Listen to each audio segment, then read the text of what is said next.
Hazrat Abu Burda bin Musa Ash'ari radiyallahu anhu says that Hazrat Abdullah bin Umar radiyallahu anhu asked him, "Do you know what my father said to your father?" I replied in the negative.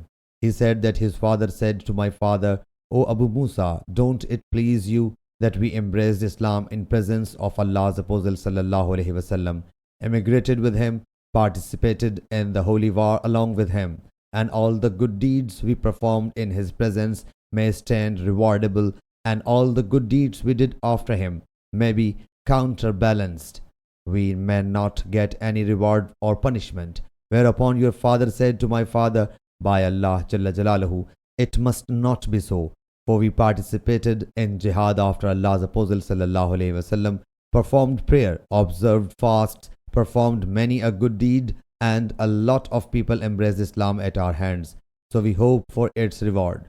So my father said, "By him in whose possession Umar's soul is, I would like only this, that are those deeds may stand rewardable, and all those deeds we performed after him may be counterbalanced." So I replied, "Undoubtedly your father is better than my father." Sahih Bukhari, Hadith number 3915.